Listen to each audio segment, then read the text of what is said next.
आज हम क्लास 9 के सप्लीमेंट्री रीडर का lesson 2 Gandhi ji and a coffee drinker को समझेंगे। ये कहानी गांधी जी और एक दक्षिण भारतीय युवक की है जिसे पेचिश हो गई थी और उसका इलाज साबरमती आश्रम में चल रहा था। गांधी जी बीमार व्यक्तियों के लिए सर्वोत्तम परिचारक थे, सेवा करने वाले थे। साबरमती आश्रम में गांधी जी प्रतिदिन रोगियों की सेवा करते थे, देखभाल करते थे, उनसे हंसी मजाक करते थे। एक बार वो नवयुवक जिसे पेचिश हो गई थी उसे कॉफ़ी पीने की बहुत इच्छा हुई, तो गांधी जी ने उसके लिए कॉफ़ी बनाई और स्वयं टोस्ट भी बनाए, क्योंकि उस समय बा आराम कर रही थी और गांधी जी बा को कष्ट नहीं देना चाहते थे। जब लड़के को इस बात का पता लगा तब उसे बहुत दुख हुआ, किंतु गांधी जी के द्वारा जो स्वयं कॉफ़ी उसके लिए बनाई गई थी उसे वो कॉफ़ी अमृत के समान लगी।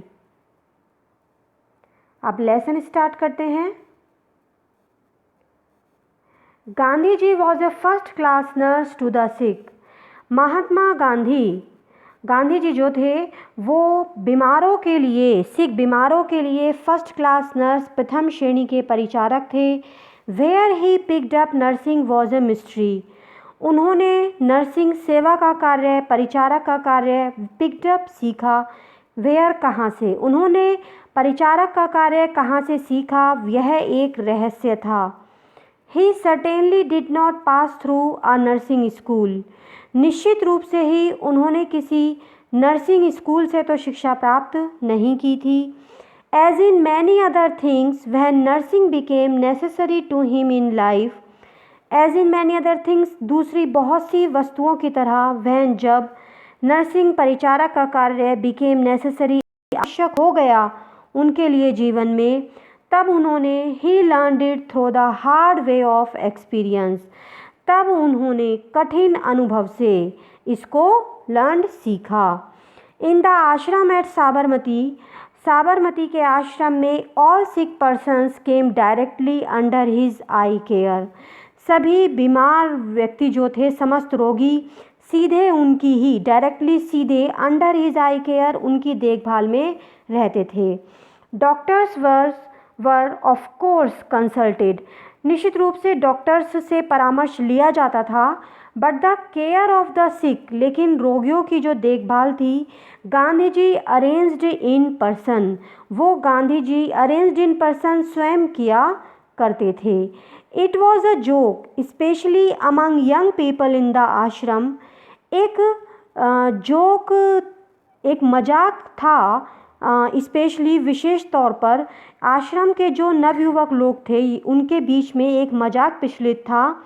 दैट कि if you wanted to see Gandhi ji every day यदि आप प्रतिदिन गांधी जी से मिलना चाहते हैं, एंड टॉक टू हिम, और उनसे बात करना चाहते हैं, and hear him crack jokes, और उनके साथ हंसी मजाक करना चाहते हैं, तो उसके लिए you had only to be ill, आपको केवल बीमार पड़ना होगा, एंड गेट इनटू बेड, और बिस्तर पर लेटना होगा। फॉर, क्योंकि Gandhi ji visited the sick every day, क्योंकि गांधी जी प्रतिदिन विजिटेड द सिक, रोगियों के पास आते थे उनसे मिलने। Spent a few minutes at every bed side, और प्रत्येक रोगी के बिस्तर के समीप स्पेंट व्यतीत करते थे कुछ समय। Himself saw to things carefully, वो प्रत्येक बात को स्वयं ध्यानपूर्वक देखा करते थे। And never failed to crack a joke or two with the patient, और रोगी के साथ मजाक करने में, एक या दो हंसी मजाक करने में वो कभी भी नहीं चूकते थे। There was no day too busy for Gandhi ji to attend sick person. Gandhi ji के लिए कोई भी दिन इतना व्यस्त नहीं था कि वह बीमार व्यक्ति तक ना जा सकें, कि वह बीमार व्यक्ति की देखभाल ना करें। There was once a young lad who went down with dysentery. एक बार एक युवक था, नवयुवक था, जिसे डिसेंट्री, पेचिश हो गई थी, पेट की बीमारी। He had done his best to accustom himself to ashram food. Done his best, उसने भरसक प्रयास किया कि वो अकस्टम अपने आप को आदत डाल ले अभ्यस्त होने की, आश्रम फूड, आश्रम का जो भोजन था उसका वह अभ्यस्त हो जाए, बट फेल्ड, लेकिन वह असफल रहा, वह आश्रम के भोजन की आदत नहीं डाल सका। He had a great liking for coffee, उसे कॉफ़ी पीने का बहुत शौक था। बट इन द आश्रम, लेकिन आश्रम में, there was no coffee for him, उसके लिए कॉफ़ी नहीं थी। नॉर वॉज कॉफ़ी अलाउड, और ना ही कॉफ़ी पीने की अनुमति थी। साबरमती आश्रम में कॉफ़ी पीने की अनुमति नहीं थी किसी को भी। In good time he got rid of his dysentery, in good time, कुछ समय में, कुछ समय के पश्चात, जल्दी ही, गॉट रिड ऑफ, उसे मुक्ति मिल गई, दिस डिसेंट्री, अपनी इस पेचिश से, उसकी पेचिश ठीक हो गई। एंड नाउ वॉज रिकवरिंग, और अब वह स्वास्थ्य लाभ ले रहा था, ठीक हो रहा था, पुनः अपने स्वास्थ्य को प्राप्त कर रहा था। Gandhi ji visited him for a few minutes every day, Gandhi ji अपने ड्यूरिंग हिज यूजुअल राउंड्स, अपने नित्य के दौरे में, अपने रोज़मर्रा के दौरे में जो अक्सर वो किया करते थे गांधी जी, उस दौरे में वो प्रतिदिन कुछ मिनट्स जो थे वो उस युवक के पास आया करते थे। Those few minutes were like a tonic to the poor lad, और वो जो मिनट्स थे जब वो गांधी जी उसके पास आया करते थे, वह समय उस नवयुवक के लिए एक टॉनिक के समान था। टॉनिक ताकत देने वाली जो दवाई होती है, ऐसा उसे वो समय प्रतीत होता था, उसे अच्छा महसूस होता था जब गांधी जी उसके पास आकर समय व्यतीत करते थे। He pined for a cup of good coffee, pine for, व्याकुल था वो, बहुत तीव्र उसकी इच्छा थी कि उसे एक प्याला अच्छी कॉफ़ी मिल जाए। One day he was laying on his back, एक बार वो अपनी पीठ के बल लेटा हुआ था, ड्रीमिंग ऑफ इट, इस चीज़ का स्वप्न देख रहा था, कॉफ़ी का स्वप्न देख रहा था।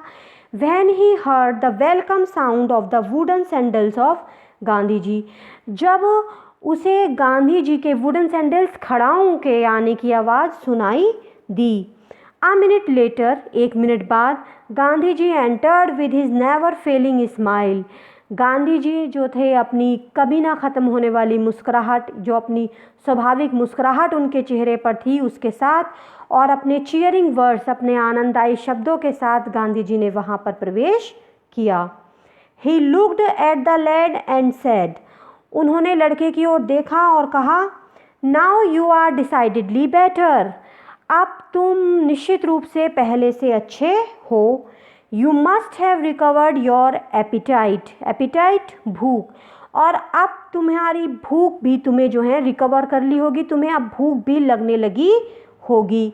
What would you like to eat, तुम क्या खाना पसंद करोगे? आह, सम उपमा और डोसा, ओ, कुछ अच्छी उपमा या डोसे खाना पसंद करोगे?